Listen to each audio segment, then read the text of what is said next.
Hi guys, this is Hirosaki. This story is all about what if Naruto was the bodyguard of Azula. Naruto is banished from Konoha but gives them the slip and boards a ship. Soon after, he is shipwrecked on Ember Island and is saved by Azula.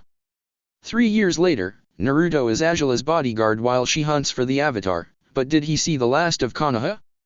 Before we start, kindly like and subscribe to this channel and look over the description box for the author of this amazing storyline.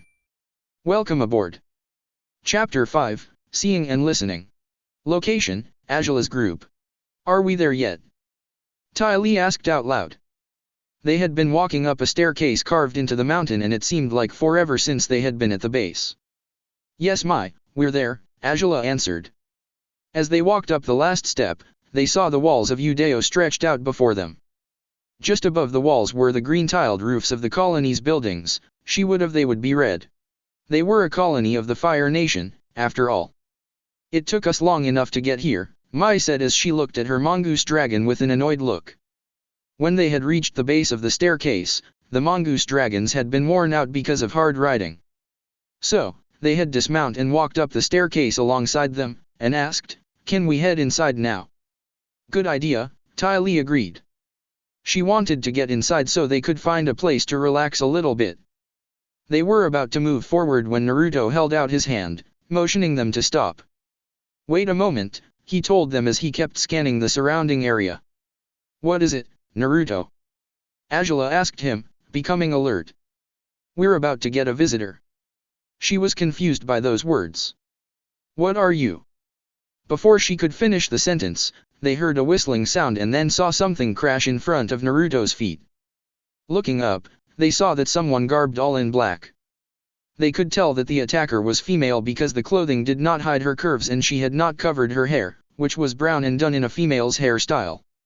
You're getting better, but you still can't hit me, Naruto told the attacker as she pulled the chain in her hands and retrieved the object in front of Naruto's feet, which turned out to be a spiked meteor hammer. He walked forward, putting some distance between him and the girls. He shifted the Jian on his back. He had packed a spare, just in case the one he had been using was lost or destroyed. The attacker growled, swung the chain a little, and hurled the meteor hammer at him again. He ducked his head to dodge it and then the attacker threw the other end of the chain, which was also a spiked meteor hammer at him. He did a little jump and as he was in midair, he shot out his hands and landed in a perfect handstand. Shifting his weight forward, he let his body fall to the ground. As he was about to hit the ground, he tucked his body in and rolled forward. He then leapt forward out of the roll and charged at the attacker. The attacker reacted by bending the earth in front of her to form a barrier. Naruto didn't slow down in response to the earth-bending attack against him. As soon as he reached the wall, he put one foot on it and immediately started to run up it.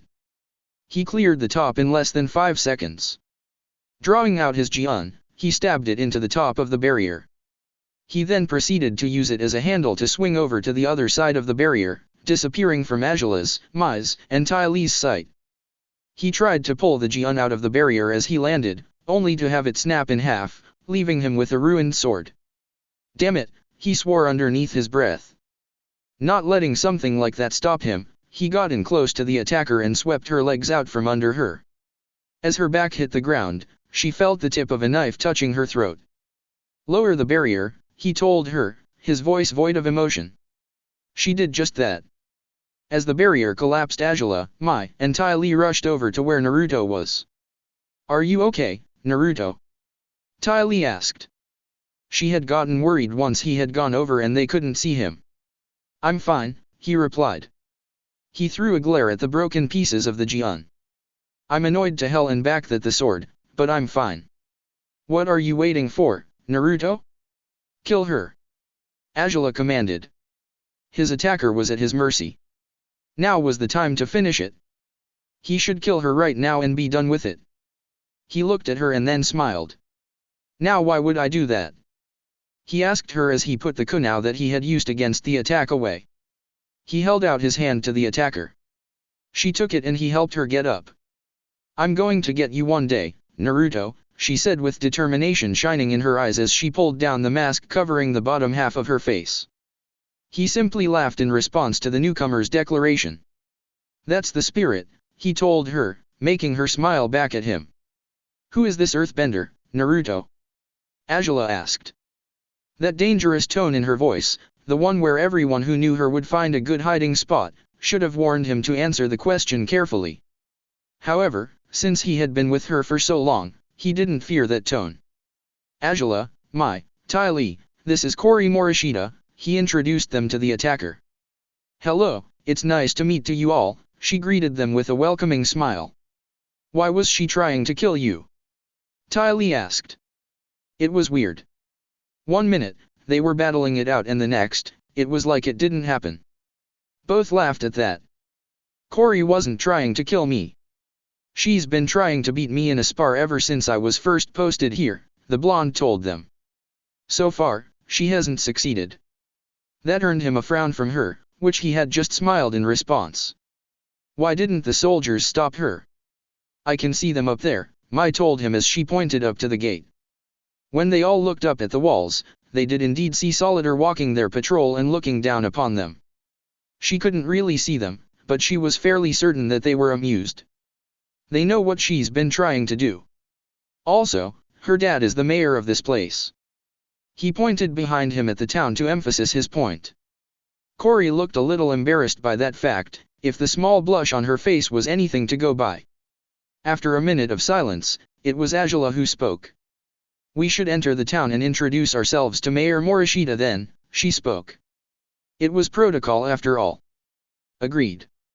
Let me greet the troops first." As they approached the gate, he turned to the others. He took a few steps forward and looked up at the guards above the gate. Taking a deep breath, he opened his mouth and proceeded to bellow. "Attention to all military personnel. You know damn well who's talking right now, so pay attention. I am currently standing in front of the gates with Princess Azula and her 2 friends. If these gates are not opened within 15 seconds, I will be taking over the morning training exercises and everyone will attend, no exceptions." He lifted his head up to look at the sun. "I am timing you, starting now." Never had Azula, Tai Li, or Mai seen a gate be opened that fast. Not only was the gate opened quickly, but there was also an honor guard waiting for them on the other side. "It's good to see you again, Lord Naruto." They all chorused together. "It's good to see you all again as well," he told them with a warm smile as the group walked through the gate and into the town. The honor guard was about to fall in behind them when he spoke again. "However, you took 16 seconds to open the gate. Therefore, I will see you all on the training field at 4 in the morning." Never in her life did Azula think to see the men and women of the Fire Nation army, the mightiest army this side of the planet has ever seen, cry like babies when they heard what came out of Naruto's mouth.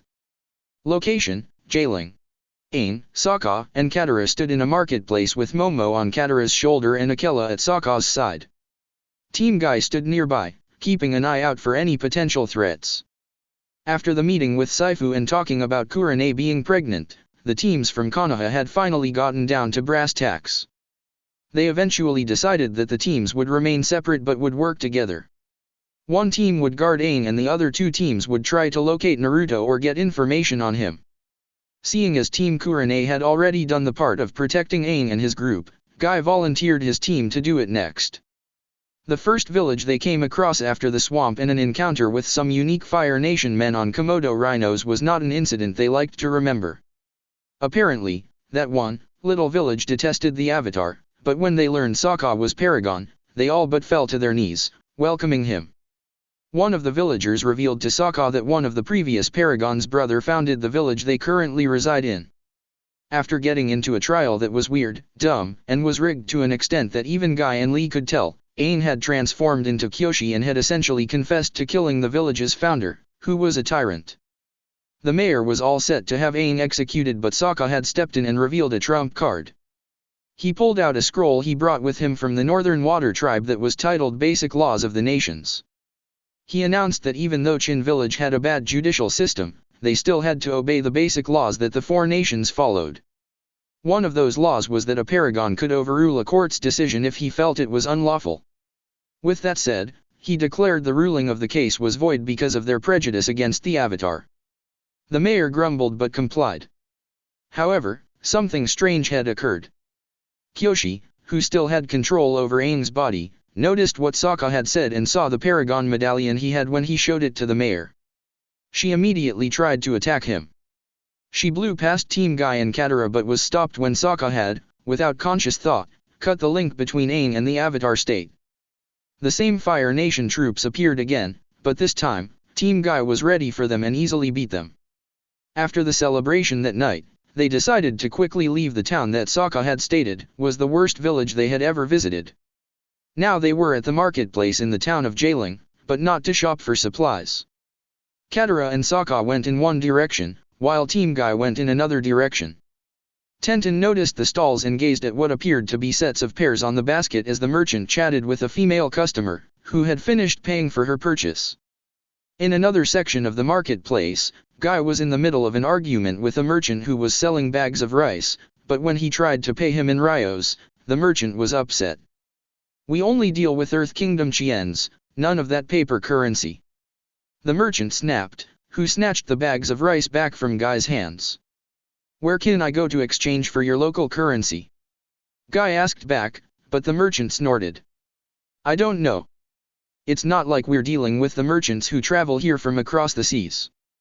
No one knows what the market is like across the seas, west of the Fire Nation. Now, scram." He turned his attention back towards the other customers who grumbled about waiting too long to buy their portions of rice. On a different area of the marketplace, Katara and Sokka looked around and looked at what appeared to be an expensive green bag with a strap. She looked at bag, before turning her head towards Sokka, who was also looking at the bag. "It's pricey but I really do like it," Sokka said. He was currently conflicted in whether buying the bag or not. "Then you should get it," Katara told him. "You deserve something nice." "I do, don't I?" he rhetorically asked her. "But no, it's too expensive." "I shouldn't." "Alright then don't." She walked away with Aang behind her. He was about to follow when he changed his mind and got the bag. Akela just rolled his eyes at Sokka's antics. Meanwhile Niji stood against a wall next to Lee. "I can't believe he's agonizing over a simple bag," he muttered. It was completely ridiculous. "But it's a bag with the most youthful shade of green," Lee told his teammate. Then he turned serious. "Besides, would you rather go with Tenten when she discovers a weapons shop and learns about the sales on those things?" The two of them shuddered at the memory of Tenten's last weapon shopping spree. The next time that happens, they were wearing body armor. Tenten noticed the shudder. "You guys okay?" she asked. "We're fine," they answered in unison. Meanwhile, a guy had come up to Katara and Aang. "Hey, do you kids like earthbending? You like throwing rocks?" He handed them a small piece of paper. "Then check out Master Yu's Earthbending Academy." As the man walked away, Aang looked at the paper. "Look, there's a coupon on the back. The first is free. Who knows, this Master Yu could be the earthbending teacher you've been looking for," Katara told him as she and Sokka, bag in hand, also looked at the paper. Sokka turned his head to ask Team Guy what they thought, but when he saw the stony expressions on their faces, he decided not to. "Location, Judeo. Quarry!" cried the mayor as his daughter entered the building's foyer, which had been done in subtle style. Not that anyone had been paying attention to it at that moment, with Azula's group behind her. "Where have you been?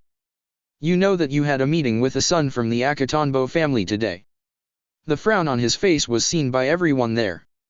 Before she could reply, Naruto asked, "So that's your excuse this time? You wanted to avoid a guy?" Corey's cheeks blushed with embarrassment. "It wasn't like that," she told him.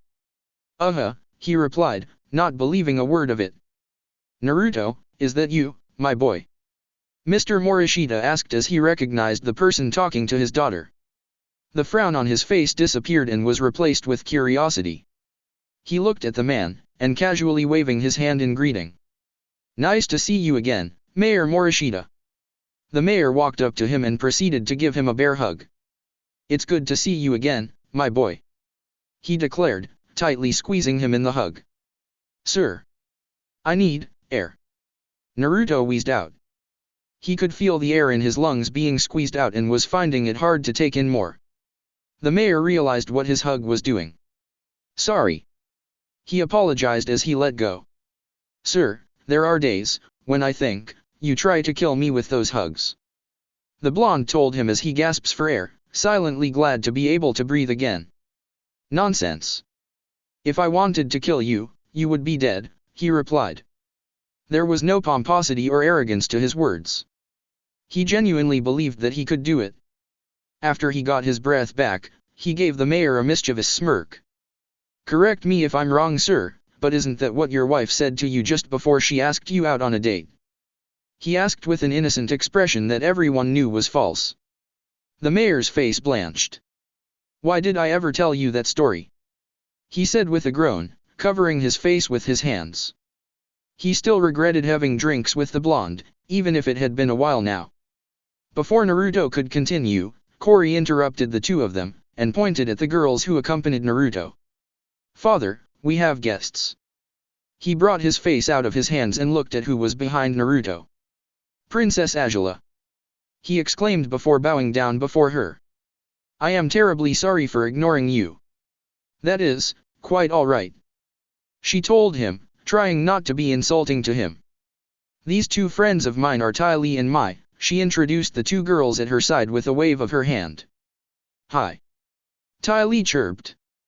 Mai just gave a wave of her hand in greeting.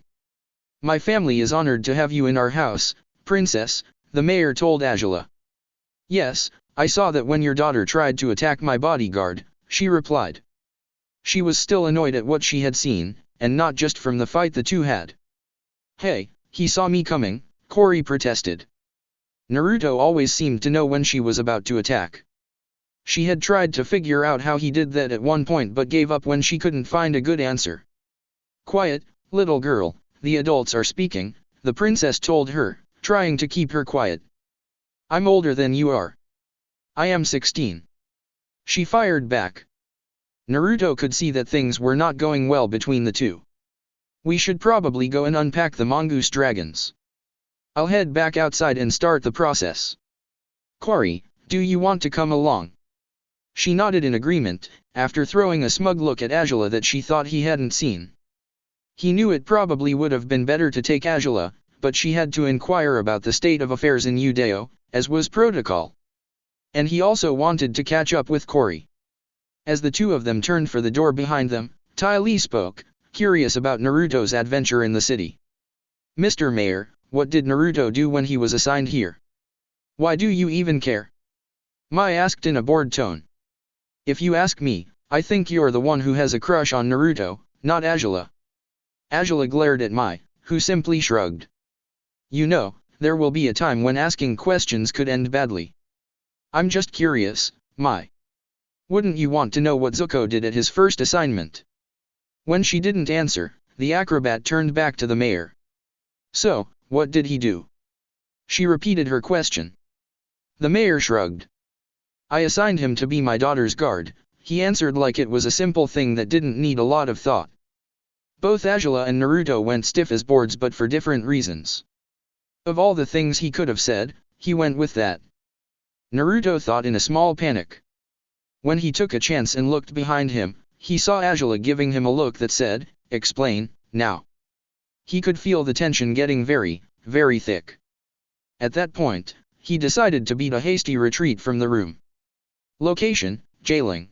Aang decided to try out Master Yu's academy.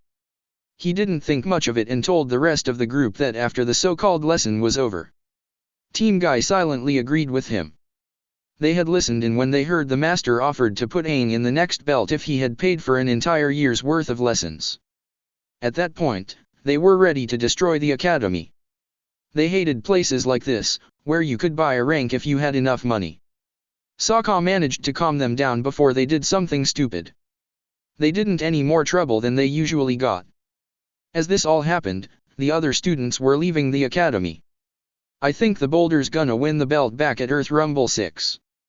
They heard one of the other students tell his friend as they passed. He's going to have to fight his way through the best earthbenders in the world to even get a shot at the champ. The other guy replied. Aang perked up when he heard the word earthbender. Excuse me, but where is this earthbending tournament exactly? He asked the two as he ran up to them. If the best earthbenders were going to be there, his teacher might be there too. It's on the island of Nanya business. The first one told him. The two of them began to laugh as they walked away, turning the corner at an alleyway. I gotta remember that one, Sokka noted as he watched the two leave. It was a good one, if it wasn't used too much. Katara shared a look with Tenten and they both nodded.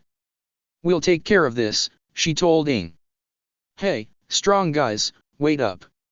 She called out as she went after the two guys. Tenten was right behind her.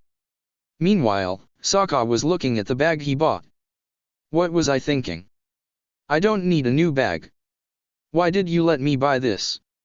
He asked Aang, only to not get an answer. He dropped the bag on the ground and looked away. Momo had been sitting on Sokka's shoulder up until that point. He jumped into the bag and proceeded to get comfy. As Momo did this, Akela watched him and as he did, he began to smile. Sokka looked back and noticed what he was doing. Akela, we've had this talk. You can't eat the flying lemur. By this time, Katara and Tenten were running back to the group. You ready to find an earthbending teacher? Katara asked. We're going to Earth Rumble 6. How'd you get them to tell you? Aang asked. He would have thought that those two boys would have kept the information to themselves. A girl has her ways, Tenten simply stated, tossing a kunao. The rest of her team shared a knowing look between them. If they were to investigate the alleyway where the two students went, they would find that said students were frozen to the wall and had icicles stuck in the wall just below the one place no man wants to be hit or stab in. Location, Earth Rumble Arena. As the night fell, the group headed into the giant cave that held the Earth Rumble Arena. They went down one of the many staircases surrounding the ring, looking for a good spot to watch from. Hey, front row seats. Aang announced. He looked at the seats. I wonder why no one else is sitting here. He wondered aloud as they all sat down. As soon as those words left his mouth, a huge boulder crashed into the seats right next to Sokka. I guess that's why, the tribesman answered. That had been way too close for comfort. A couple more inches and he probably would have lost his head. They turned to face the ring. A man in the middle of the ring bent the earth around him to create a shower of big rocks, which the boulder had come from. He then bent the earth beneath him to raise him up onto a pillar and then bent it back down into the ring, showing how supposedly good he was at earthbending. Welcome to Earth Rumble 6. I am your host, Xinfu. He declared. Katara gave a bored sigh. This is just gonna be a bunch of guys chucking rocks at each other, isn't it? She asked, restraining the urge to roll her eyes at the ridiculousness of it all. That's what I paid for, Sokka answered. He, on the other hand, was looking forward to it. Indeed. This should be a most youthful event to watch. Lee chimed in. The rules are simple. The host continued. Just knock the other guy out of the ring and you win. He leapt up to a ledge as a bell went off. Standing in the ring was now a big, heavily muscled man with a badger mole tattoo on his back and a really big man who was missing his front teeth, both top and bottom. Round 1, the boulder versus the big bad hippo. Xinfu announced to the cheers of the audience. Listen up, hippo, the boulder called out as he pointed to his opponent. You may be big but you ain't bad. The boulder's going to win this in a landslide. Hippo mad. Was the hippo's reply, stomping a foot into the ground and causing a crack. The boulder quickly bent a chunk of the ring at the hippo. It slammed into the hippo, creating a bit of a dust screen. It cleared away, showing the hippo looking no worse for wear and with a big rock in his mouth.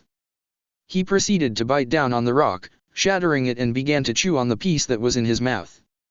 He spat it out and began to jump up and down, causing the ring to act like a seesaw. Unbelievable, ladies and gentlemen, announced Xinfu. The hippo is rocking the boat. The boulder staggered back across the ring and almost fell off. To save himself, he bent a flat piece of rock out of the side of the ring to balance himself. Grabbing hold of the piece, he whipped his body forward and hurled the piece of rock at the hippo. The hippo turned to glare at the boulder, who jumped away from the edge. The boulder got into a stance and slowly but surely, bent the ground beneath the hippo upwards.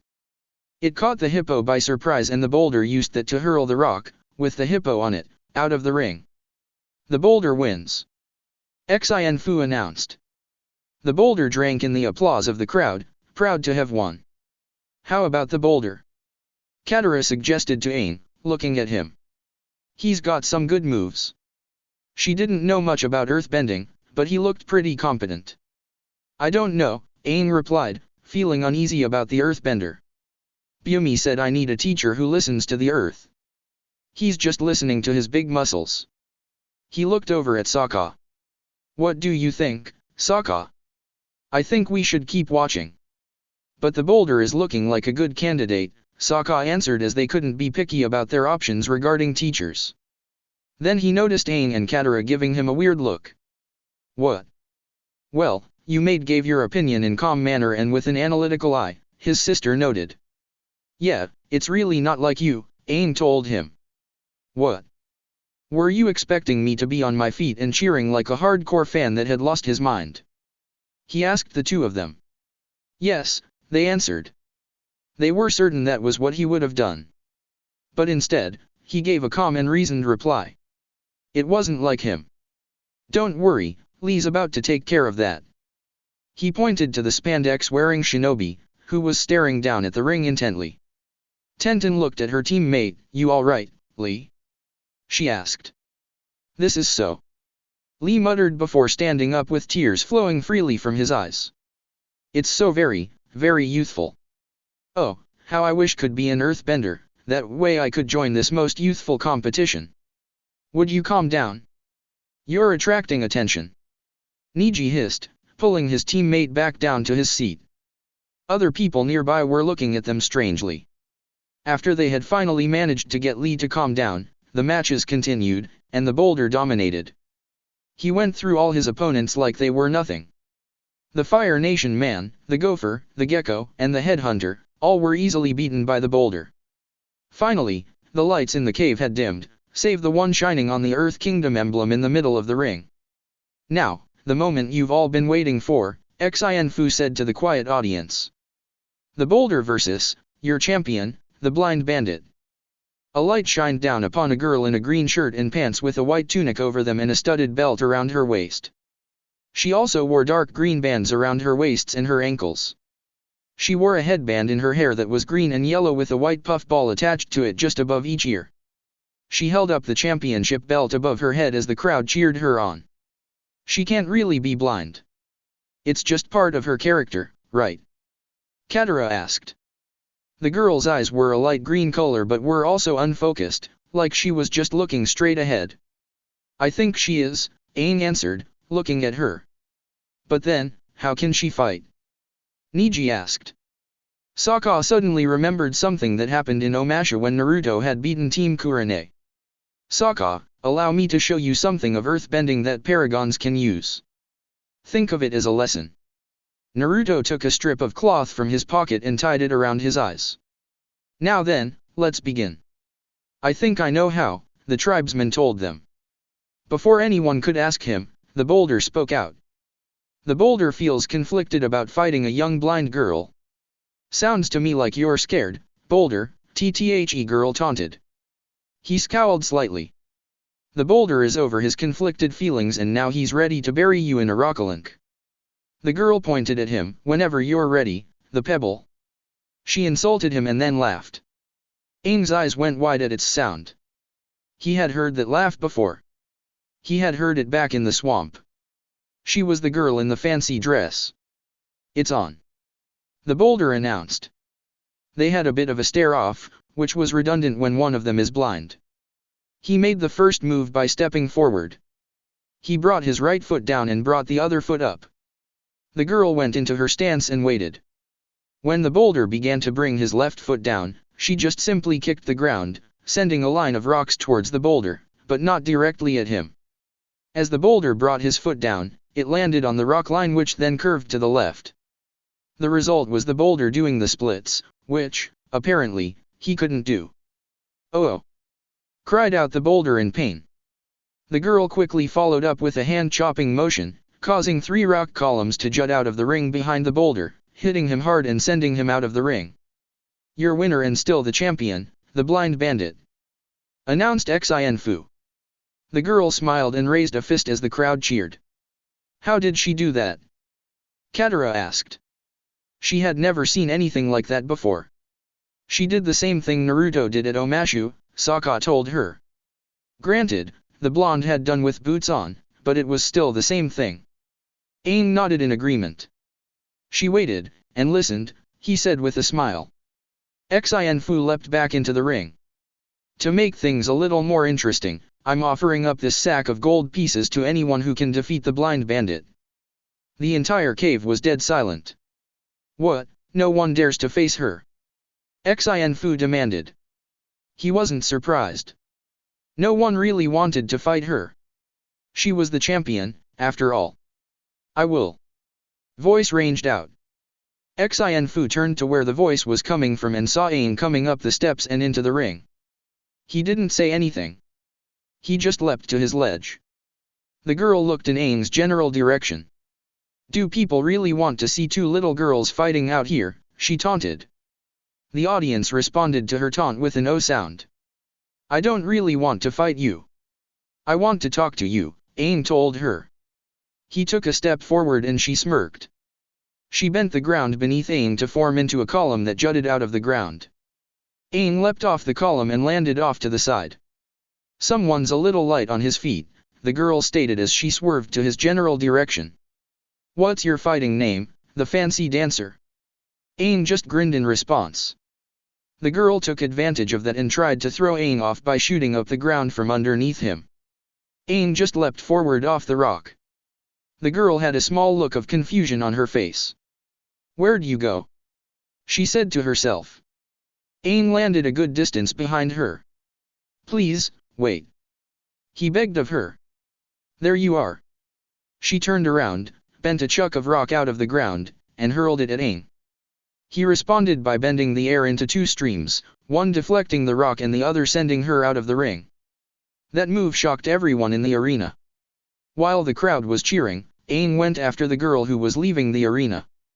"Please listen," he pleaded. "I need an earthbending teacher, and I think it's supposed to be you." The girl continued to walk away. "Whoever you are, just leave me alone." She opened a hole in the wall, walked through it and closed it just before Aang reached her.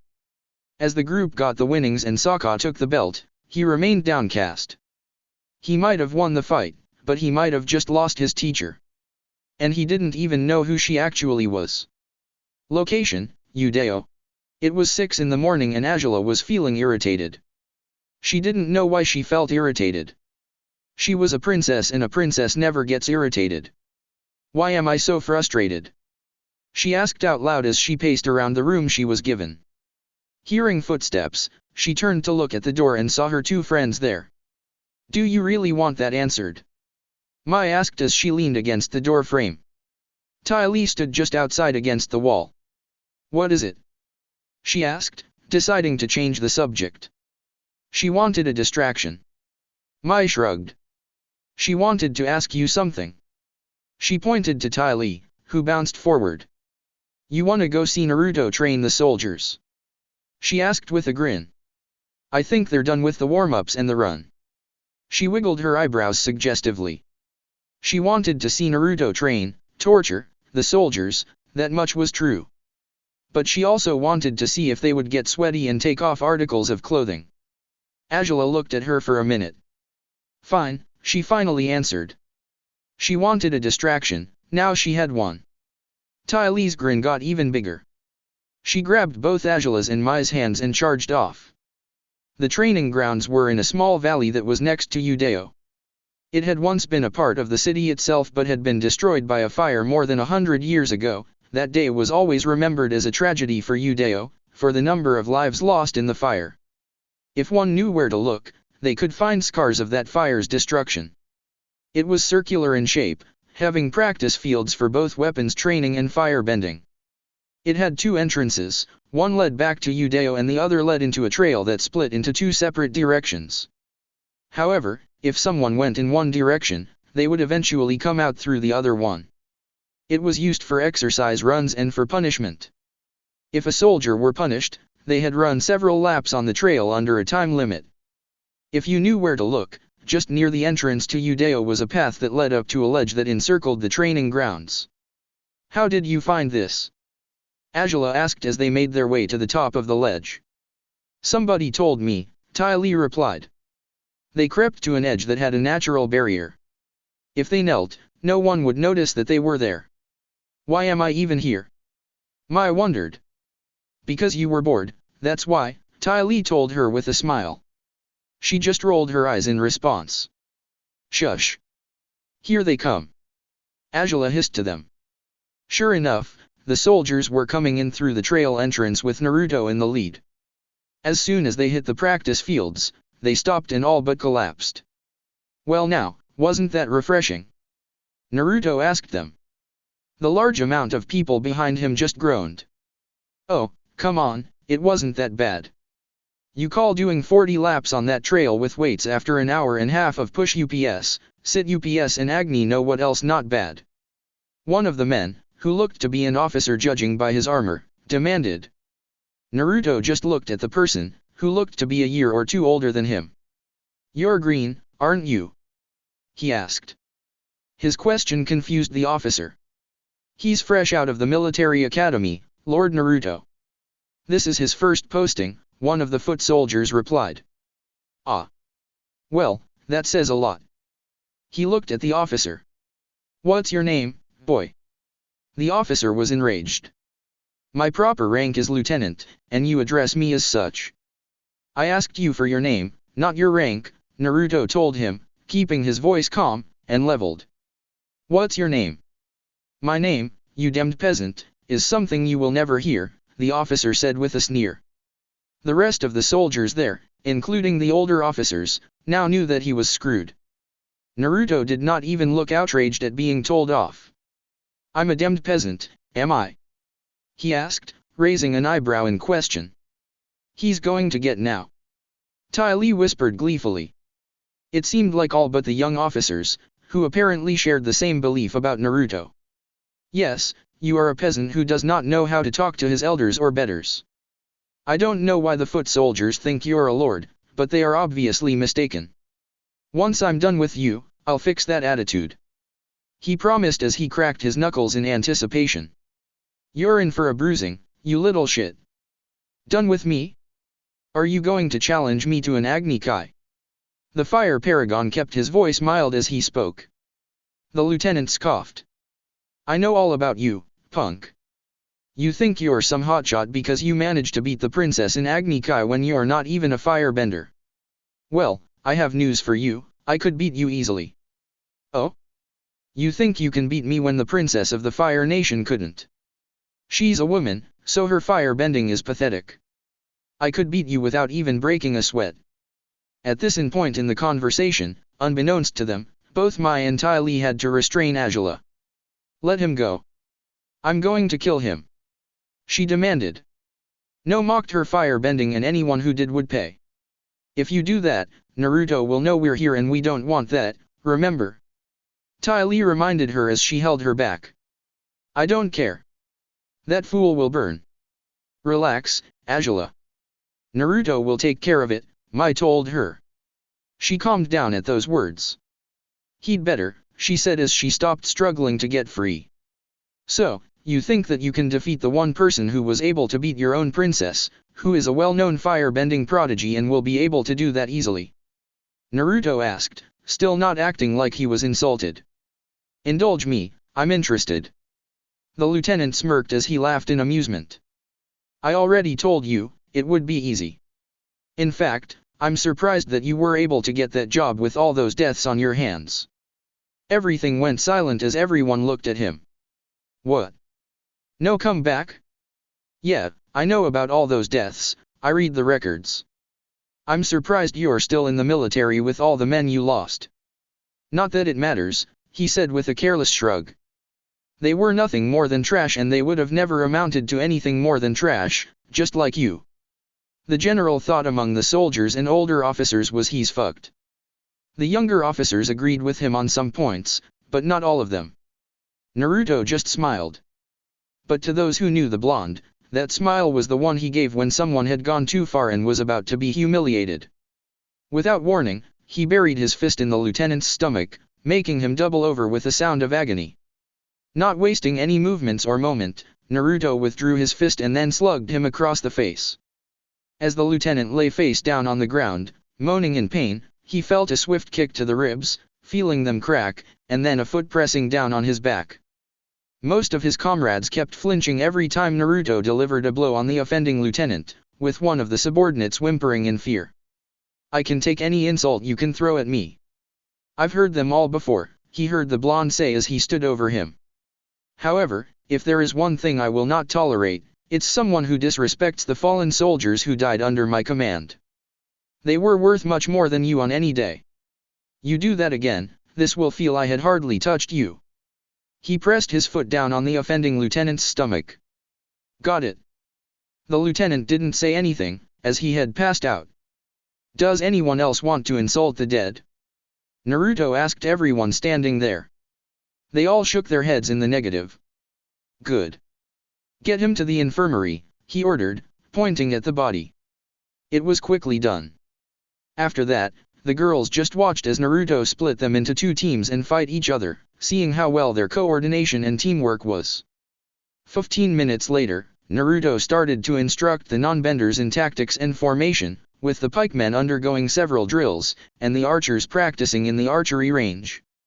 "He seems to be doing fine, can we go now?" Mai asked after watching 15 minutes of the fight. She was getting more and more bored by the second. "Yes," Azula said as she watched one soldier get knocked out. They made their way quietly down the ledge. Tai Li was disappointed that Naruto chose to spend the rest of the morning with the soldiers. They headed back down to the entrance to Judeo. As they came down, they saw someone else heading back to Judeo. "Who's that?" Tai Li asked. The person turned around, noticed them, and began to run. Azula reacted quickly by leaping at the person, making the both of them fall to the ground. "Who are you?" she demanded as she struggled to hold the person in place. "Get off of me!" the person demanded before bending a chunk of rock from the ground and throwing it at Azula. Azula rolled off to dodge and came up into a fighting position. When she looked at her opponent more clearly, she saw that it was Cory. "What are you doing here?" the daughter of the mayor asked. "I could ask the same of you," Azula replied. Cory blushed. That's none of your business," she stammered, trying to not lose her composure, which wasn't really working. Tai Li gave a mischievous grin. "You were watching the guys, weren't you? You were watching them get all hot and sweaty and hoping they take off their shirts, so you look at their bodies." She had wanted to see the same, but she wasn't going to say that aloud. "And no, I wasn't." "Yes, you were," the acrobat said in a sing-song voice. "No, I was not." "Would you stop lying?" "You were right there," Mai told her. "All right, fine," she stated. "I was there to watch the guys, okay?" She turned around to walk away. "I'm going back to the village, goodbye." She wanted to get out of there before things got worse. "You didn't come here to watch the guys, you came to look a guy, didn't you?" Azula demanded, making her stop. "So? What's it to you?" she asked without even turning to look at the Fire Nation princess. "You were watching Naruto." She glared at the older girl with jealousy in her eyes. "So, what if I was watching him? I love him," Cory stated, finally turning to look at her. She just stood there with a shocked look. "You what?" she asked. She couldn't believe she had just heard those words. "I love him, I love Naruto. He is my bodyguard," she shouted, and she would be damned if she was going to lose him to her. "He was my bodyguard first and he actually cares about me," she snarled. She wanted to attack the girl in front of her. But she knew that wouldn't be a very good idea. "Get out of my sight." Cory simply turned back around and headed back to Judeo. Azula?" asked Tai Li. "Are you okay?"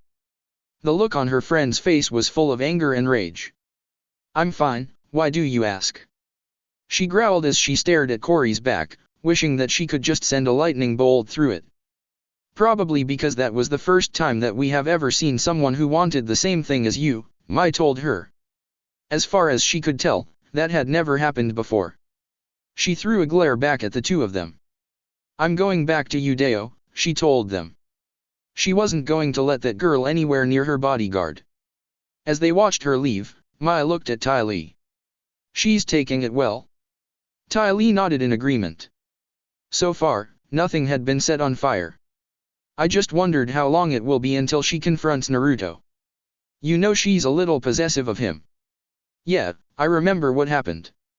Last autumn, a noble's daughter had offered Naruto the job of being her bodyguard right in front of Azula during a formal party. He declined.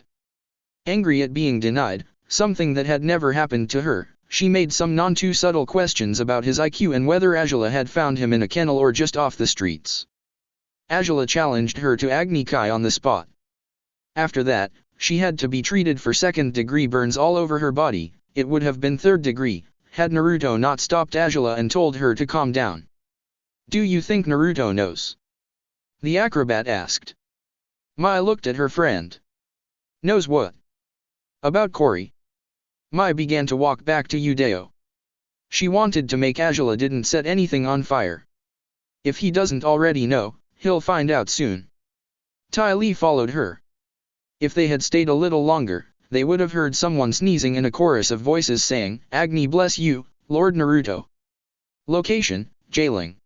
The group headed down a street to the Earthbending Academy. I gotta admit, now I'm really glad I bought this bag, Sokka told them as they walked. It matches the belt perfectly. The championship belt of Earth Rumble was now fastened securely around his waist. I cannot believe he can say that, Niji said. But he is right, Lee told him. Even he could see it. Yosh. Lee is most correct, Guy announced stated. That is a big relief, Katara deadpanned. She couldn't believe they were actually talking about that. If we want to find the blind bandit, Aang said. The Earthbending Academy is a good place to start. As they walked through the entrance of the academy, they saw the two same boys from before doing an exercise. The two looked up. Oh great, we have to deal with you again, said the first one. Katara threw a glare and Tenten reached for her holster. The two guys yelped and flinched back. Yeah, I didn't think so, Katara said smugly. Nicely done, Sokka complimented. Akela barked in agreement. Hey, you're the kid who beat the blind bandit. The second boy said, pointing at Aang. We need to talk to her, Aang told them. Do you guys know where she is? The blind bandit's a mystery, she shows up to fight and then disappears, the first boy said. Let me handle this, Katara told a downcast Aang. She went up to the second boy. You're not telling us everything. And no, I swear it's true. No one where she goes or who she really is. That's because we're asking about the wrong person, Aang realized. In my vision, I saw a girl in a white dress with a pet flying boar. Know anybody like that? He asked the two boys. Well, a flying boar is the symbol of the Beifong family. They're the richest people in town, probably the whole world, the first boy told them. I know a few Hyuga elders who would deny that kind of statement with a passion, Niji thought to himself. If it had been any other time, he might have let himself smirk. Yeah, but they don't have a daughter, the second boy chimed in. Flying boar is good enough for me. Let's check it out, Aang told them before heading out of the academy. Yeah, you'd better leave, the first boy whispered. Hey. I've got my eye on you too, Katara told them as she left. If I were you, I'd listen, Sokka told them. You don't want to end up like that last guy. What last guy? They asked. Sokka had already left. Location, Beifong Estates. They crouched down on a small ridge just outside the main gate. Above the gate was the family symbol. That's the flying boar from my vision, come on, Aang told them before they crawled away from the ridge. We should be careful, Niji said, but Aang had already left. Sorry about that, Sokka apologized. He's excited. An excited Aang was an impatient Aang. And an impatient Aang tended to rush things. It's alright. Kami knows he and his team had dealt people like Aang before. Look, I have an idea. Aang is probably going to try and go over the wall. If we don't get in, can you guys try knocking on the front door? The tribesman asked. Team Guy just looked at him. And how exactly is that supposed to work? Tenten asked with a mystified expression. Hinata once told me that the Hyuga clan was a noble family. You're part of the same clan, so you'll be able to talk like a noble. He looked over to where Aang was running off to. I better go and catch up. Akela, stay, he told the wolf. As Sokka left, both Lee and Tenten looked over at Niji. You think you can do this? Tenten asked him. Yes, I probably could. But if Lord Hayashi finds out about this, I am a dead man. He answered. Aang, Katara, and Sokka had gone around to the side, over the wall, and into the garden. They tried to move quietly, but the earth beneath them suddenly heaved upwards, sending the three of them into the air. Both Aang and Katara managed to land on a bush, but Sokka landed face first on the ground. Aang had landed on his back. He tilted his head back, and in his upside-down vision, he saw the girl he was looking for in a familiar dress. What are you doing here, Twinkletoes? She demanded. How do you know it was me? He asked. Don't answer to Twinkletoes, it's not manly. Sokka told him from where he lay on the ground. You're the one whose bag matches his belt, Katara pointed out as she got back on solid ground. Touché, sister, he replied, standing back up. How did you find me? The girl asked Aang. He started to explain as he got off the bush. Well, a crazy king told me I had to find an earthbender who listens to the earth, and then I had a vision in a magic ant. As he tried to explain, the girl's face got more and more skeptical. Katara stepped in before Aang's explanation got any weirder. What Aang is trying to say is the Avatar, and if he doesn't master earthbending soon, he won't be able to defeat the Fire Lord, she said. The girl put her hand in front of Katara's face. Not my problem. Now get out of here or I'll call the guards, she ordered as she walked away. Look, we all have to do our part to win this war, and yours is to teach Aang earthbending. Sokka told her. The girl stood with her back to them in silence for a few seconds. Then she turned around. Guards, guards help. She suddenly cried out in a voice that sounded little and weak, rather than her usual confidence. The three intruders panicked and left. As the three of them ran out of there and back to a wall, the guards ran in. Toph, what happened? One of them asked. I thought I heard someone. I got sacred, the girl now known as Toph told them, still using the same voice. You know your father doesn't want you wandering the grounds without supervision, Toph, the guard told her as they led her away. Aang scowled, but then had a thinking look on. He grinned and then climbed down the wall. I've got another idea, he told the other two before heading back to where Team Guy was. Hang on, Aang, Sokka said as they got back to the ridge. We tried an idea of yours and it didn't work. Now it's my turn. While Aang pouted, Katara looked at her brother. What's your idea? She asked him. He pointed to the main gate, which Team Guy was approaching. Halt! One of the guards demanded. Who goes there? Niji stepped forward.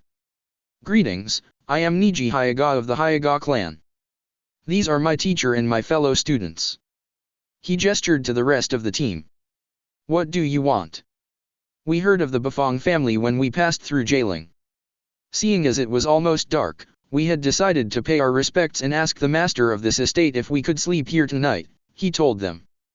The Hyuga clan. Repeated the second guard. I've never heard of them. And he had heard of several noble families and clans. Niji gave a bow. My apologies, the Hyuga clan is not from the Earth Kingdom. My teacher is taking us on trip around the world to study different styles and methods of fighting. Then why are you talking and not your teacher? The first guard asked him. It was odd to see the student talk and not the teacher. Because my teacher does not really know how to speak to nobility, and since I was raised as a noble before becoming his student, I know how, Niji explained. Meanwhile in his head he was thinking, I'm such a dead man. He would be dead the moment Hinata's father heard about this. We will let Lord Lao know of you and your request, the guard told him. He turned and walked into the compound. At this point, Sokka decided to walk up to the gate. "There you guys are." He greeted Team Guy. "Sorry, but the market didn't have what you guys were looking for." "That's okay, are the others still at the market?" Tenten asked, deciding to play along. "No, they should be right behind me." Taking that as their cue, Aang, Katara, and Akela appeared from the bush. "Who are they?" the remaining guard demanded. "Not to worry, my good sir," Niji told them. "These are also our traveling companions. The bald one with the arrow tattoo has a station that's apparently of great importance." He looked at Aang. "Tell me, what was the title you were given again?" Aang looked confused for a minute but then caught on. "The Avatar," he said promptly. The guard looked flabbergasted. "Location, Judeo." That night, Naruto, Azula, Ty Lee, and Mai sat down to dinner with Mayor Morishita and Cory. It was an informal meal, so a banquet table wasn't used. Instead, it was a small enough table for them to see one another clearly. "Please dig in," the mayor said. "Sir, if you don't mind me asking," Naruto said as the others began to eat. "But where is Mrs. Morishita?" "My wife went to go see her family, but I believe she will be back before the night is out." "Hey, Naruto," Cory said. "How do you think this war will end?" With news of the Avatar returning, the war was brought back to the front of everyone's mind. The gossip in town ranged from how long the Avatar would take to actively challenge the Fire Nation to if he even existed at all. "It will end with the Fire Nation winning, obviously," Azula answered. Unlike the people in the city, she passionately believed that. "You don't know if it's true, Azula," Naruto told her.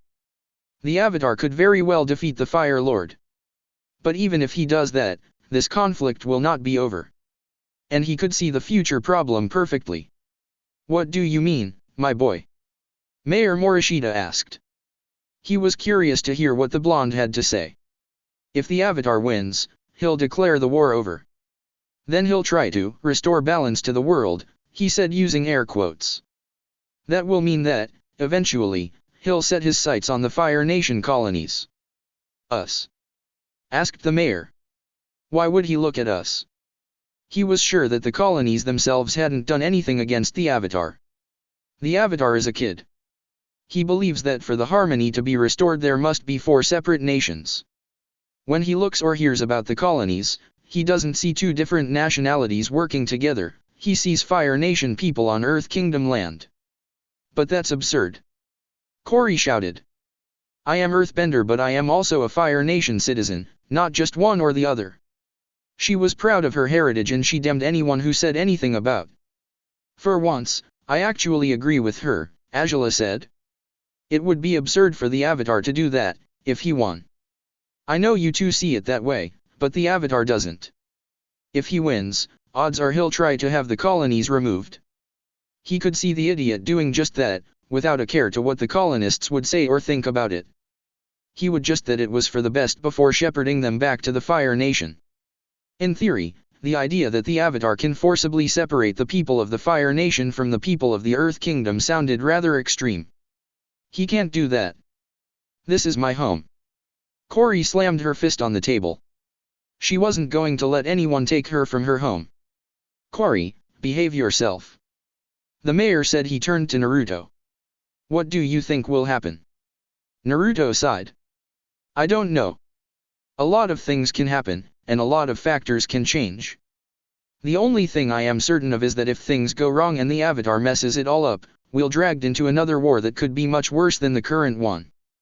The table was silent for a few seconds. "Well, I guess we just have to hope that doesn't happen," Ty Lee said. She silently hoped that wouldn't happen. "Or the Fire Nation could destroy the Avatar and win the war," Azula stated. Was she the only one in the room who was thinking that? "You seem pretty confident that the Fire Nation will achieve victory," Cory commented. Everything went still as the 2 girls looked at one another. "Well, of course, we are the greatest nation there is. And yet you are not even fighting. Instead, she was right here, having dinner. I am the princess of the Fire Nation. I don't need to fight." Her father might want her to be the best of the best, but he wouldn't risk that by letting her near the front line, or even the supply line. Nice excuse. Azula threw her a look. And what's your excuse for not fighting? In case you haven't noticed, I'm an earthbender. I can't exactly fight with the Fire Nation. You're right. You wouldn't be of any help to the military. They wouldn't let her even near the army or the navy. They would be convinced that she was a spy. At least I would try to help my nation. Corey yelled as she suddenly stood up from her chair, sending it crashing to the floor. But you can't, can you? You're stuck in this colony wishing away on things like trying to fight or hoping that one boy will finally notice you, Azula replied as she too stood up. Azula, what are you doing?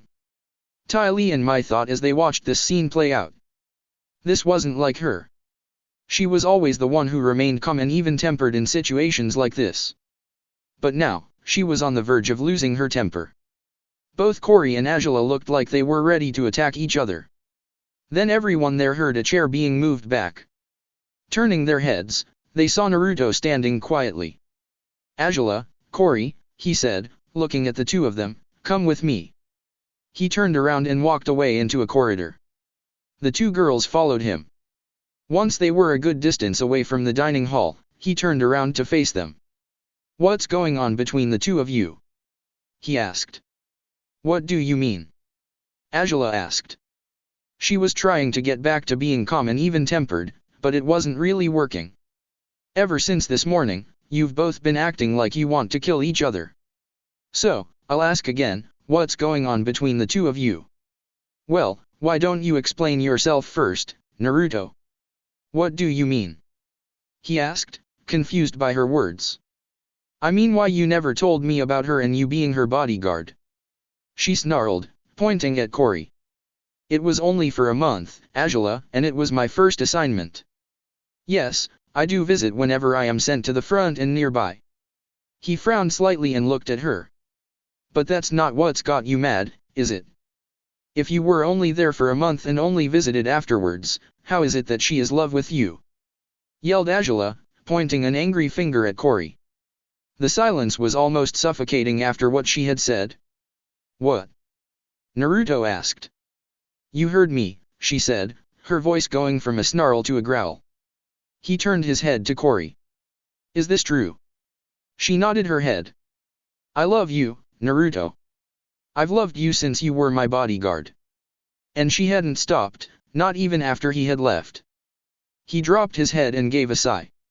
Why is this happening? He silently asked himself. The fox did not comment. Corey, I do love you, but I don't love you in that way. I'm sorry, he said to her, raising his head. Corey looked like she was about to cry, tears began to well up in her eyes. I think you three had enough excitement for one day, a voice from behind them said. Naruto turned around. Mrs. Morishita. I thought you were to be back later. I had picked up my pace when I had heard that you had come to visit, Naruto, the wife of the mayor said as she stood before the three of them with her arms folded. But I see I've come at wrong time. No, ma'am, he replied, his voice relieved. If anything, you came at the right time. She went over to her daughter. Then I shall take Corey to her room. Her hand came to rest on her daughter's shoulder. I'll be right along. I have to make sure Azula gets to her room. He turned and gave her a look that said to not say a word. She wanted, but she didn't. The two groups left one another and went their separate ways. Location, Beifong Estate. After an introduction to both Lord Lao and Lady Poppy, who were Topha's parents, Aang, Katara, Sokka, and Team Guy joined them at dinner. They were initially worried about Akela, but Sokka reassured them that he was well behaved. During the dinner, Aang told them that he still needed to find an earthbending teacher. Lao suggested Master Yu, but Aang tried to subtly tell him that Toph was supposed to teach him, at least, as subtle as the air nomad could be. The result of that was food was flung everywhere while both Aang and Toph had a staring contest. At that point, Poppy asked if they wanted to move to the living room for dessert. I'm sorry about that, Niji apologized as they sat in the living room. Sometimes, Aang gets a little excited and does something rash. That's quite alright, Poppy answered. Tell me, Master, Guy, was it? Master Yu asked. Never had he heard such an odd name before. That is correct, Guy answered. During their time there, he had tried not to show his youthfulness. Instead, he tried to act like a serious teacher in front of their hosts. As it turned out, it wasn't hard. He had a more difficult time trying not to show his outright disdain of the earthbending teacher. "What is it exactly that you teach your students?" he asked. "Seeing as the four of you are not benders, I wonder what there is to teach them." Both Guy and his students could hear the condescension in his voice and see it in his smile. "I have trained Tenten in the usage of weapons and have helped Niji with his family's martial art style." "Both are geniuses," he replied. "And what of your third student?" asked the earthbending master. "If you did not call him a genius, then it obviously means that he isn't one." At this point, both Niji and Tenten had to subtly restrain Lee from attacking Master Yu. "I have trained Lee in my own style," the Goken, Guy told him. "He is a genius of hard work. Personally, I believe that a genius of hard work can beat a genius at their own game at any time." He chuckled like it was all somewhat amusing. "Please, if he is not a natural genius, then he cannot beat one. That is his fate." At this, Niji smirked. "Master Yu, what you just said reminded me of someone I knew," he said. "Oh? And who was that?" "Myself." Looking at the confused looks he was getting from everyone except for his team, and Toph, he continued. "A couple of years ago, I had believed what you believe. I believed that fate controlled everything. That it was inescapable, and everyone had a destiny. I was full of pride, but I was also full of hate at the role that destiny had given me. I lashed out at people because of my hate." The room was silent. "What happened?" Lao finally asked. He felt like he was hearing a story. "My hatred had grown too much. In a tournament that our village hosted, I lashed out at a member of my own family and had almost killed her. I felt no shame at what I had done." His tone turned sorrowful as he remembered what he did. "Then a boy, one I had deemed a failure, swore an oath on her blood to win against me when we would face each other in combat." "A blood oath?" asked Aang. "Wasn't that a bit much?" It sure sounded like it to him. Not to him, it wasn't. Soon, the day came when we fought each other. I struck him down again and again, trying to tell him that fate and destiny couldn't be broken.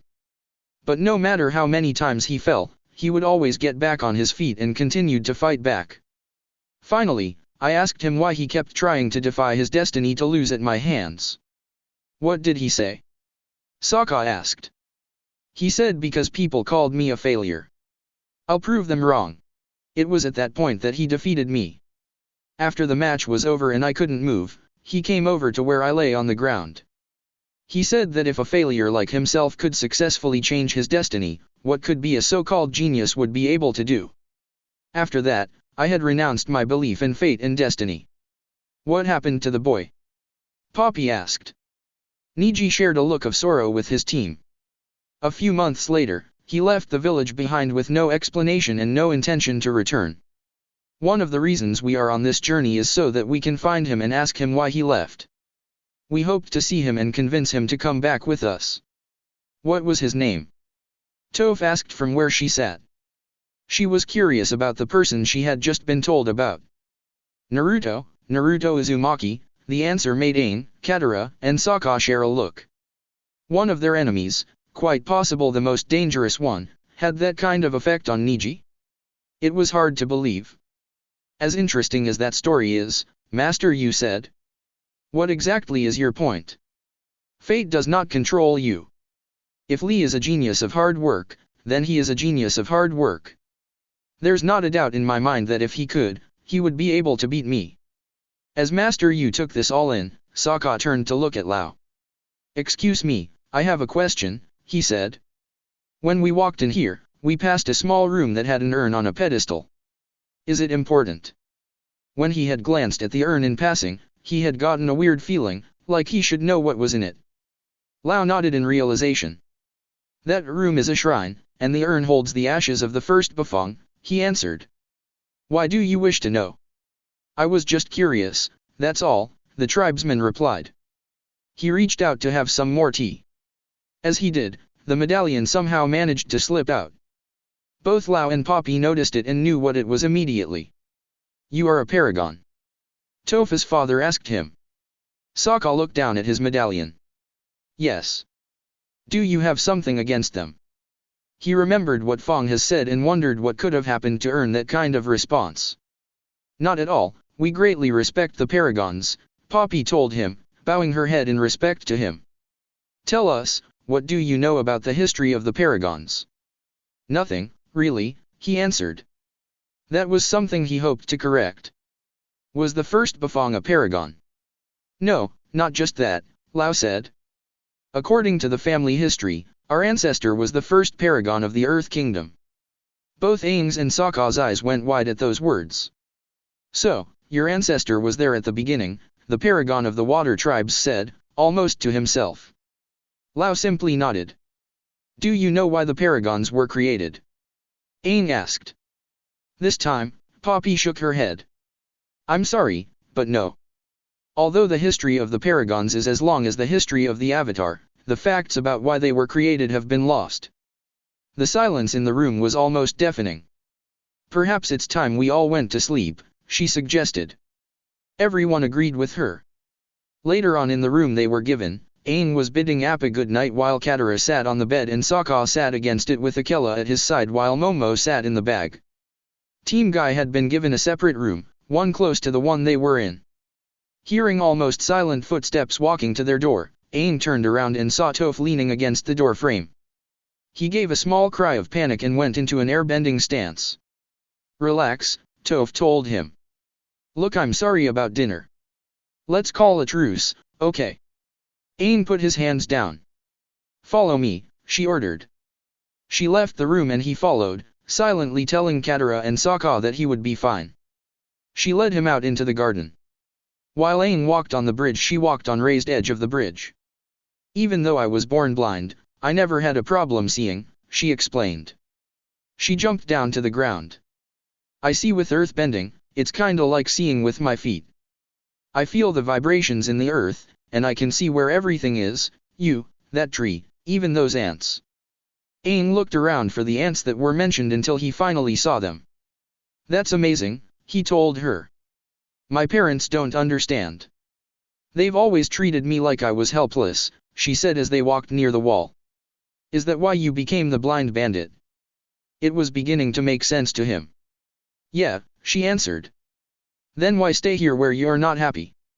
They're my parents. Where else am I supposed to go? She couldn't think of any place else but here.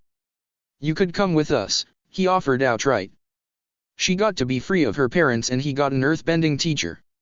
Yeah, you guys get to go wherever you want. No one telling you what to do, that's the life, it's just not my life. She then turned to her right, then knelt and placed a hand to the earth. We're being ambushed, she exclaimed before grabbing Aang by the hand and running off. As they ran, a dirt trail appeared behind them. It quickly caught up and then cut them off. Popping out of the tunnel that caused the trail was someone Toph knew, the gopher from Earth Rumble 6. Before they could fight back, the two were trapped in cages, specifically metal cages. As Aang looked out through the bars, Toph was a little short to do that. He saw people he did not expect. I think you kids owe me some money, Xin told them with the rest of Earth Rumble 6 members behind him. Location, Judeo. Cory lay on her bed with her mother sitting next to it. A knock was heard coming from the door. Mrs. Morishita went over to the door and opened it slightly, revealing a person's face. Naruto, she said, looking at the blonde. Ma'am, he greeted. Can I come in? Young man, I have half a mind to take you outside, give you a thorough beating and then bury you in the earth, she threatened him. She tried to make sure her daughter came to harm and yet, it had happened. You have every right to do so, ma'am, he replied. But I would like to talk to Cory before you do so. He wanted to get everything out into the air and try to clear it all up. To do that, he needed to talk to her. You broke her heart, she told him, quiet anger filling her voice. And now I want to explain myself. She deserves that. Mrs. Morishita was silent for a few minutes. Yes, she does, she agreed before quietly opening the door. Thank you, ma'am, he told her as he walked in. Can you do me a favor and go talk to Azula? The princess? She asked as she narrowed her eyes. Why? She's gone too long without a lecture from a mother figure. To anyone else, it would have sounded odd and cryptic. But she understood what he meant. Very well, I will go talk to her. She went past him and out the door, closing it behind him. Once he knew that she had left, he turned to the bed. Cory. He called out. What do you want? Was the response he got. I wanted to talk to you. I don't want to talk to you. She sounded upset and stubborn. But he wasn't going to let that stop him. They needed this. Tough, I'm going to talk and you're going to listen, he replied with a firm voice. Why should I? She demanded as she took her face away from her pillow. He could see the tear stains on it and on her face. You need to hear what I have to say. He walked over to the edge of the bed and sat down. Why are you in love with me? He asked, looking straight at her. What? She asked with confusion in her voice. She had never expected that kind of question to come from him. Why are you in love with me? He repeated. It had to be asked and he knew it. I don't really know why.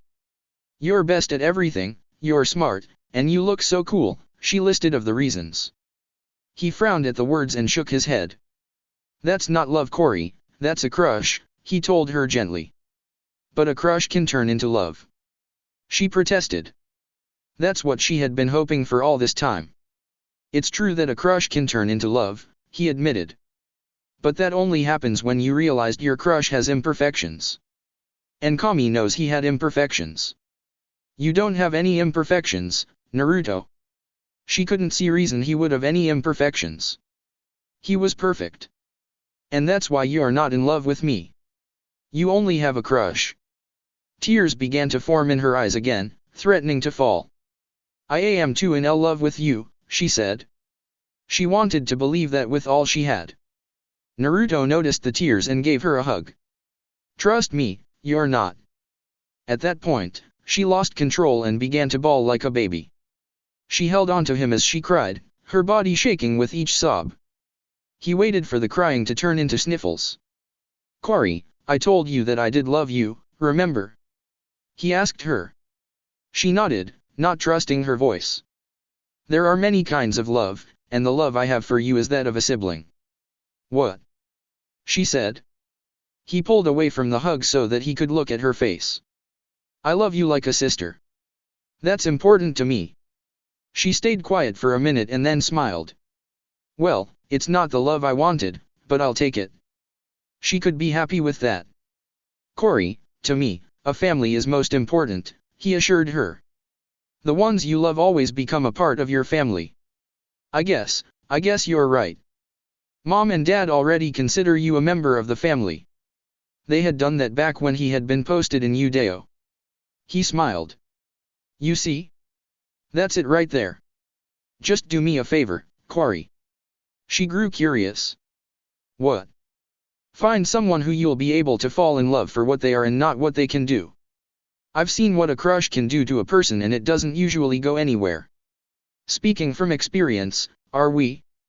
The QB asked with dry sarcasm. Yes, we are. I had a crush once, remember? Naruto silently answered. Of course, I remember. I was there. And he remembered everything that had happened. He ignored the fox and brought his attention back to Cory. Are you feeling better now? He asked her. Yeah, she answered. The sadness was gone now, and she felt strangely happy. He got off the bed. That's good.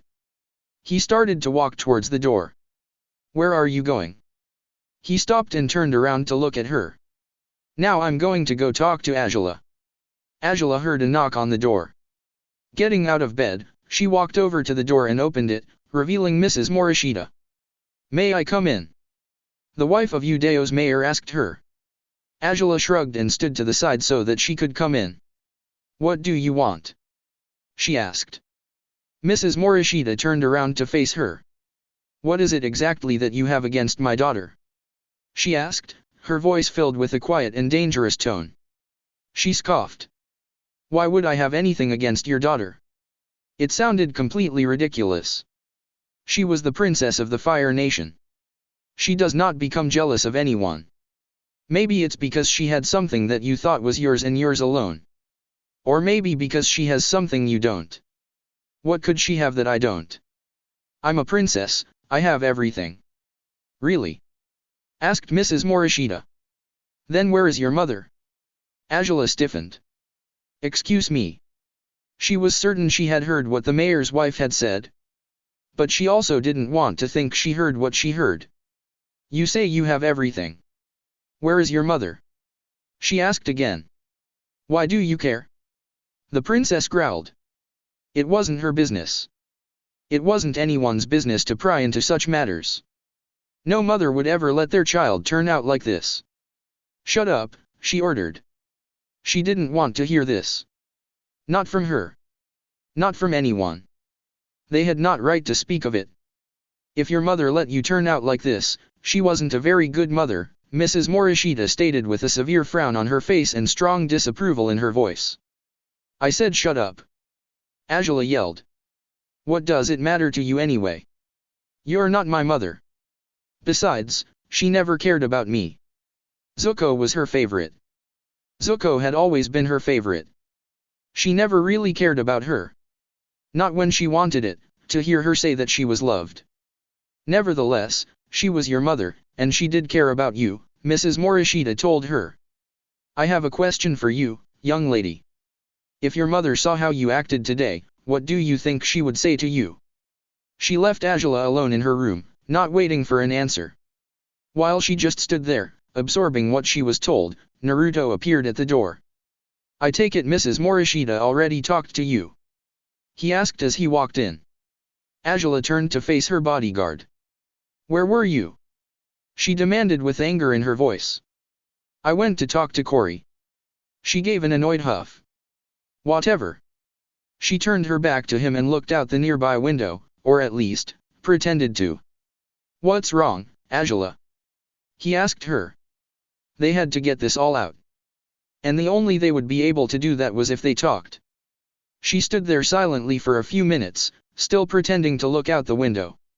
Finally, she turned back to face him. Why do you care so much about Cory? She asked him. She wanted to know why he did. Naruto had a mystified look on his face, like he was confused by her question, but decided to answer anyway.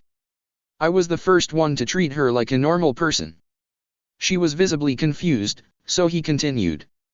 When I was first assigned here, everyone knew her as the mayor's daughter, not as Cory. She hated that, and so she kept constantly getting in trouble. The problem was that nobody would punish her for what she did. That sounded remarkably similar to what she had been like 3 years ago. So, what did you do? She asked. He smiled.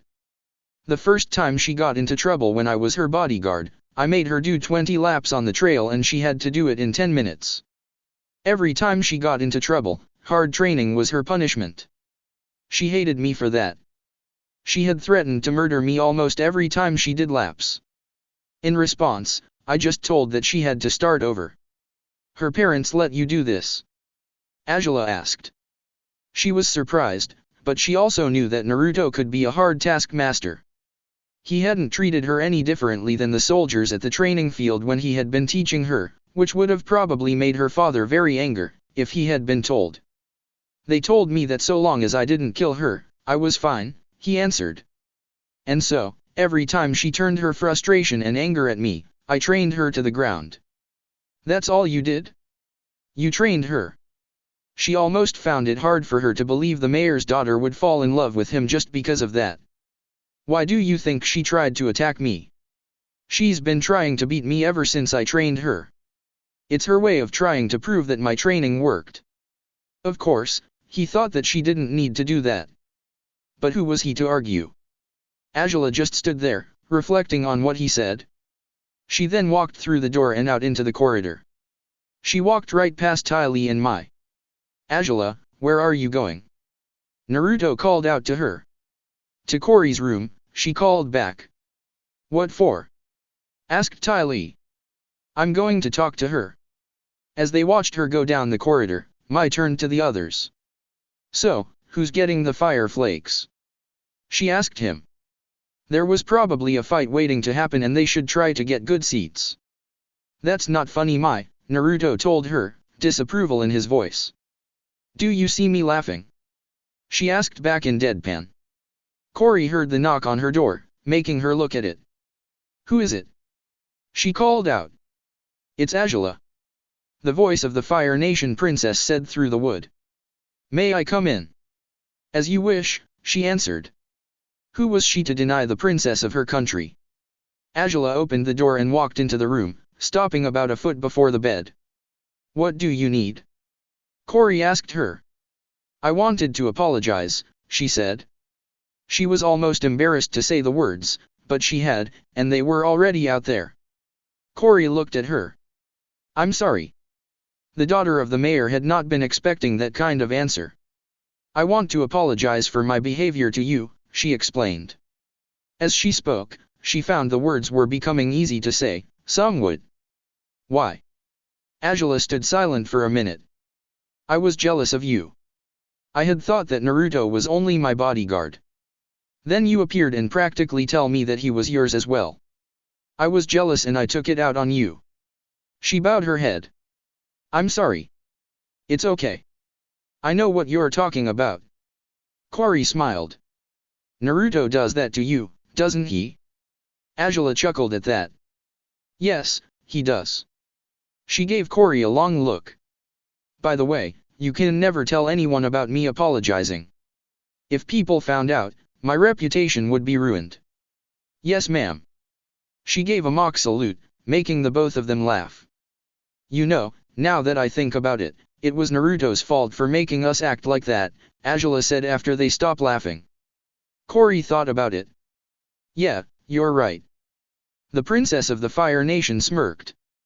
Want to get back at him for it? The daughter of Judeo's mayor smirked in return. I already have an idea. Location, Beifong Estate. Sokka stood in front of two very shallow craters in the ground with Katara and Team Guy nearby as well, Lao, Poppy, and Master nearby. Reaching down, he pulled out a dagger out of the ground. Attached to the dagger was a message. Whoever took Aang and Toph left this. He said as he held it out to Katara. She took the message of the weapon. If you want to see your daughter again, bring 500 gold pieces to the arena. She read aloud. It's signed Xinfu and the boulder. He looked at the message. You know, the boulder has got a nice autograph, he commented before noticing the looks Katara and Team Guy were giving him. Hey, I am just saying. Master Yu, Lao began. I need you to help me get my daughter back. We're going with you, Katara told him. We are indeed, Guy said. Poopy knelt in front of the craters. Poor Toph, she must be so scared. She said. Location, Earth Rumble Arena. You think you're so tough? Why don't you come up here so I can smack that grin off your face? Toph told Xinfu. Both she and Aang were still in the cages but were now held in the air by chains, over the ring. I'm not smiling, Xinfu replied. Instead, he was frowning. Toph! Cried out a voice. Xinfu turned around and saw Lao, Master Yu, Katara, Sokka, Akela, and Team Guy standing on the other side of the ring. Here's your money. Sokka announced holding up a sack of money. Now let them go. He dropped the bag and Master Yu bent it across the floor to Xinfu's feet. He picked up the bag and checked the contents. Once he was satisfied, he gave a signal and Toph's cage was lowered. The boulder, who had standing close to Xinfu, opened the bottom and Toph came out. She ran over to her father and they began to leave with Master Yu behind them. What about Aang? Katara demanded. Xinfu held up a wanted poster of Aang. I think the Fire Nation will pay a hefty price for the avatar, he told them. Now, get out of my ring. Akela gave an angry snarl and charged at Xinfu. Before he could even get close, the boulder stepped up and bent the ring to jut out a column beneath Akela, sending him up into the air with a yelp. Akela! Cried Sokka. The boulder then bent a big chunk of rock out of the ring and threw it at the airborne wolf. It hit him, sending him crashing to the floor in front of Sokka. The boulder did not come here to play with half-grown mongrels, he said in a bored voice. Katara quickly checked Akela. Thankfully, the injuries were not serious. Once he knew that, Sokka turned and glared at Xianfu and the boulder. "You son of a half-grown." He reached for his boomerang, but the other members of Earth Rumble 6 appeared, severely outnumbering him. "The boulder dares you to finish that comment," the boulder taunted him. Both Katara and Sokka stared at the group. Even with Team Guy beside them, they didn't know if they could take on that many earthbenders all at once. "Go, I'll be okay," Aang told them. They turned and left the ring with Akela behind them, padding gingerly, as he didn't want to hurt himself anymore. They managed to reach the other group in the tunnel. "Toph, there's too many of them. We need an earthbender, we need you," Katara told her, pleading with her. But Lao wasn't having any of it. "My daughter is blind," he told them with anger in his voice. "She is blind and tiny and helpless and fragile. She cannot help you." At this point, Toph had had enough.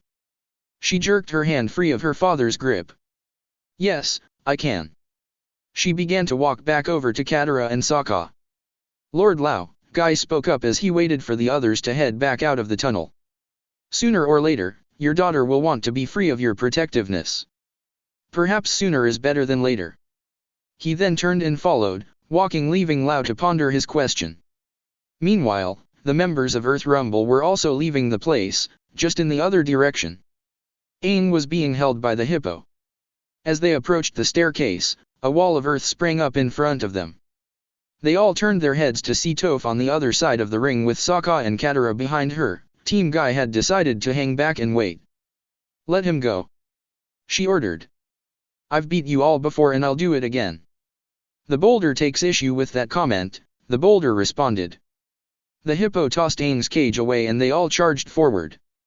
Both Sokka and Katara moved forward to fight but were stopped by Toph. "Wait," she told them before concentrating a bit, feeling the vibrations of her opponent's feet. "They're mine." She went into an earthbending stance and forced the Earth Rumble members back while also creating a dust screen. As her father watched with worry from the stands along with Master Yu, Team Guy, and Akela, Toph entered the dust screen. The first person she encountered was Fire Nation Man, who was doing poses. Once he noticed that she was there, he tried to bend a stream of dust at her. She simply smirked, sidestepped, and sent the Fire Nation Man out of the ring and crashing into the floor by way of a rock line. As the fight went on, Sokka and Katara, who had skirted around the dust screen to get to the other side of the ring, were trying to get Aang out of the cage. "Hit it harder," Aang told Sokka, who was banging on one of the locks with a rock. "I'm trying," he replied. Meanwhile the gecko, who had been moving through the dust screen, looking for his opponent, was hit on the head by a small pebble. Looking at where it came from, he saw Toph and immediately reacted by leaping up off the ring floor with rock balls in hand and hurled them at her. When they got near, she just grabbed them and tossed them behind her. As the gecko was coming down due to gravity, he was hit by a column which sent him flying again. He got hit again by another column and then a third, each time gravity took over his flying abilities. The third sent him flying out of the ring and straight into Fire Nation Man, sending the two of them back onto the ground. The gopher tried to sneak up on Toph by tunneling. He popped up behind her and threw a rock ball at her. However, she knew he was coming. So, when the rock ball reached her, she whipped around, grabbed the rock ball and threw it back. The result was the gopher was being hit and flew out of the ring and crashing into the gecko and Fire Nation Man. Sokka finally managed to break open the lock, letting Aang free. He popped out of the cage ready to fight, only for Sokka to shake his head and point. His finger pointed to the hippo, who was swinging a large rock emblem at nothing, coming out of the dust screen. Soon afterwards, the boulder flew out of the dust screen with a shout. The two of them quickly turned back around and saw Toph follow them out of the dust screen. The boulder growled and the hippo thumped his chest. The two charged forward with the headhunter swinging in from behind with rock in hand and screaming as well. The screaming tipped Toph off. She was standing on the Earth Kingdom emblem in the middle of the ring, and so when the boulder and the hippo also reached the emblem, she literally bent the emblem to twist it around. The result was the headhunter crashing into the boulder and the hippo. Toph took advantage of that and sent them flying out of the ring and into the Gopher, Gecko, and Fire Nation man. I never knew, Master Yu said to Lao. Your daughter's amazing. People you least expect it from do that to you, Niji stated. He knew that from experience. Toph now stood at one end of the ring with the dust screen covering the other side. Bringing her hands down, she bent the dust away, revealing Xinfu standing there. He loosened some muscles in his neck and took his stance. Toph simply hawked one in response. She then got into her stance and slowly they circled each other. Xinfu started it off by bending a barrage of rocks at her. Toph bent the ring to form two triangular slabs in front of her, making a shield.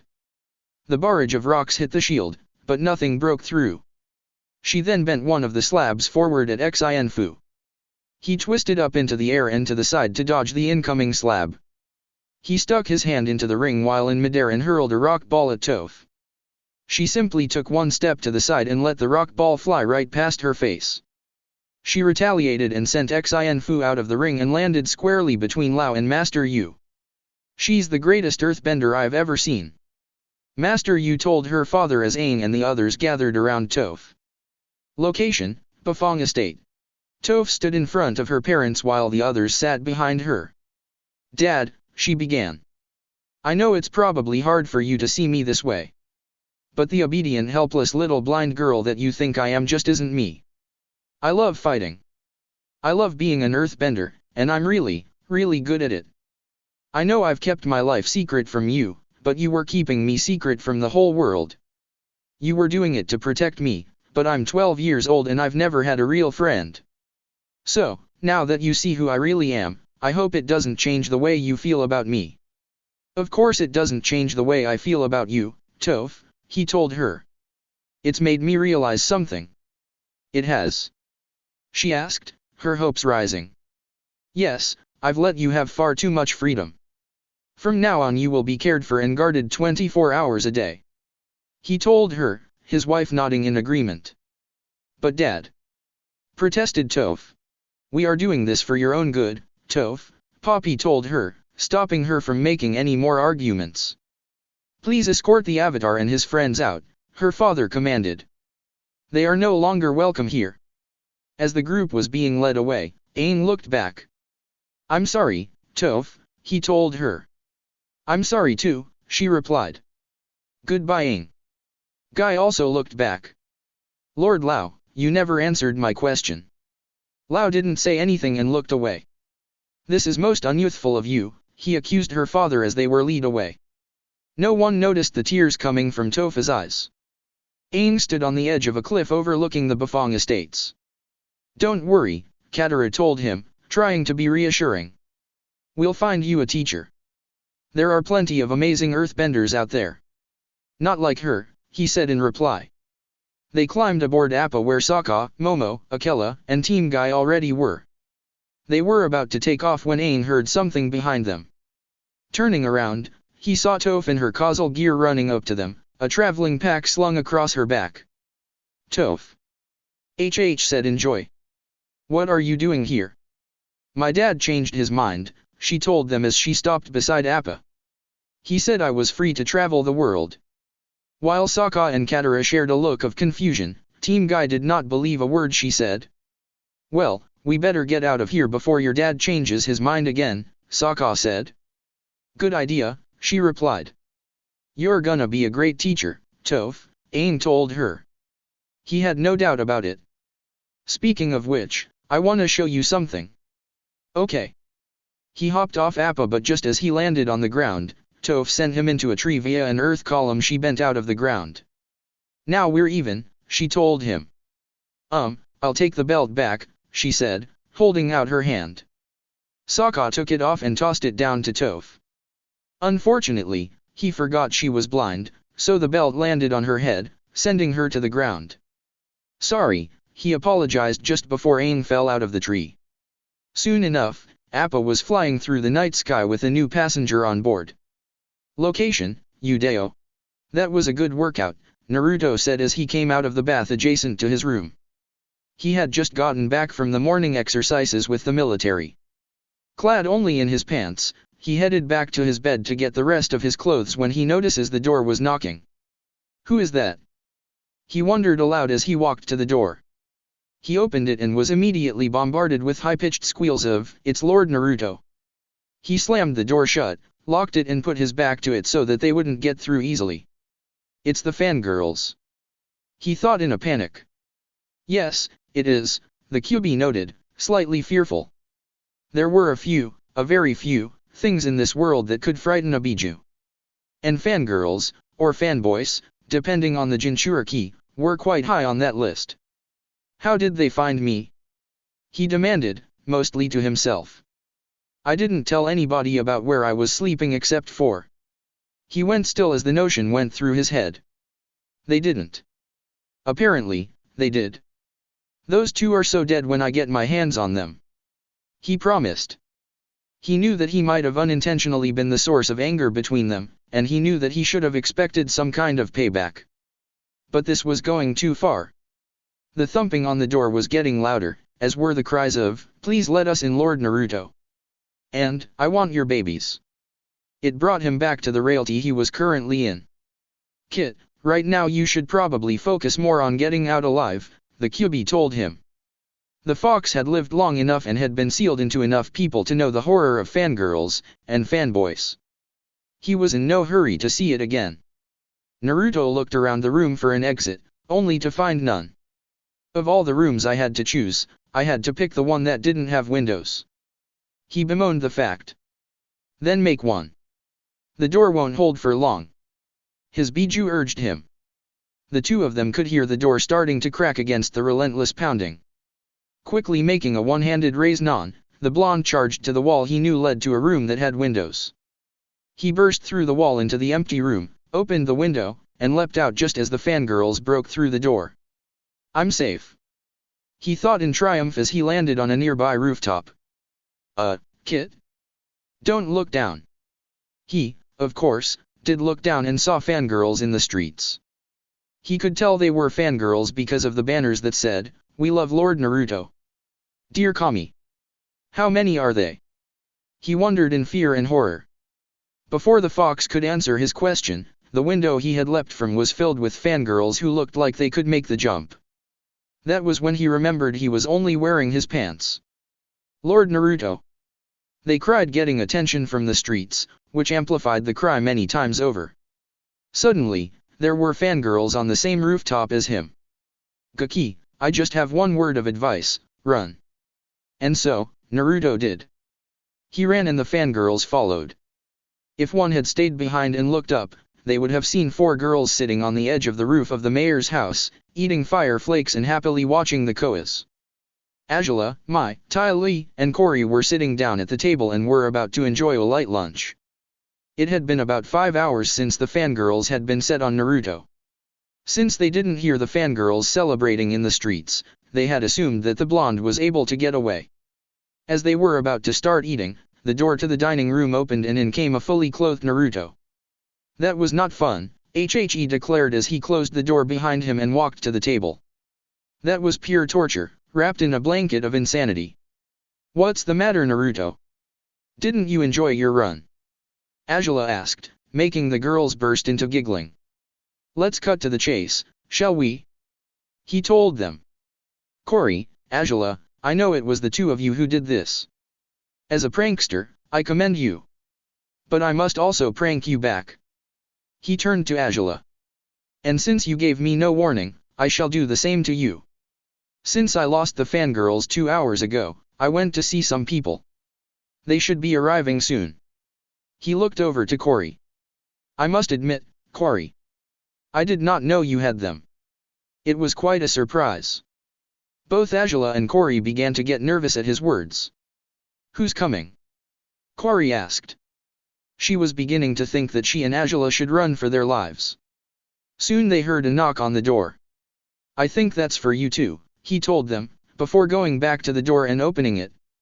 "Here they are," he announced, holding the door wide open. Oddly enough, the area beyond the door somehow looked like a black void. "It's Lady Cory and Lady Azula," they all heard come from beyond the door. Azula and Cory both knew that kind of voice. Fanboys. cried the two of them in horror as the first came through the door and saw them. They ran to a nearby opened window and jumped through it, not really knowing where it would, and not really caring. The fanboys soon chased after the two girls, coming through the door, and leaving through the window, leaving the dining room empty except for Naruto, Mai, and Tai Li. Naruto? Asked Tai Li. Wasn't that a bit much? Not at all, he replied as he sat down at the table. I let them off a little easy. How so? Asked Mai. I could prank them in a way that would force them to strip to their undergarments, and then I would have introduced the fanboys, he explained before helping himself to the lunch. Both Mai and Tai Li just stared at him. The two of them, as well as Azula and Cory when they heard about what he said later, had learned a good lesson that day. You don't prank an Uzumaki. They will prank you back. That's it for this reading. Hit like and subscribe for a free ticket pass going to the different worlds of anime fanfictions. Looking forward to having you on board again.